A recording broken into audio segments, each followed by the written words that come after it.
ข้อ4คำถามมีอยู่ว่าจงคิดไล่เส้นผ่ากลางของดวงจันทร์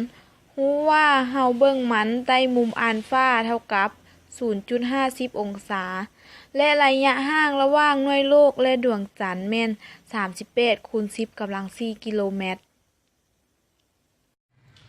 จาก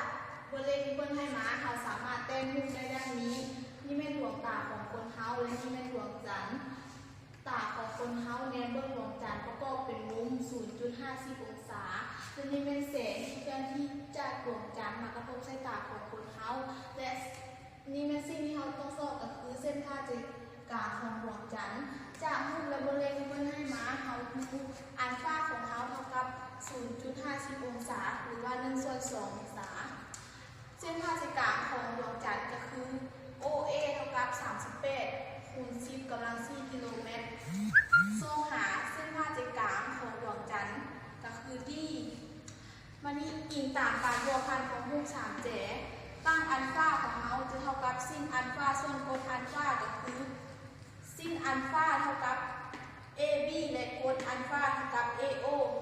ดังนั้นตั้งอัลฟาจะเท่ากับ AB ส่วนให้ AO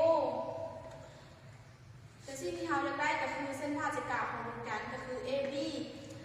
จะเท่ากับตั้งอัลฟาคูณให้ AO เท่ากับตั้ง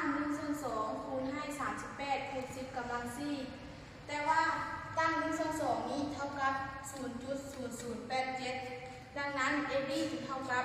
0.0087 คูณให้38คูณ10กำลัง4มันนี้ 0.0087 นี้เท่ากับ87คูณ10กำลัง4คูณให้38คูณ10กำลัง4กำลังของมันลดไปเหลือเพียง87คูณ38ดังนั้น AB ของเฮาจะเท่ากับ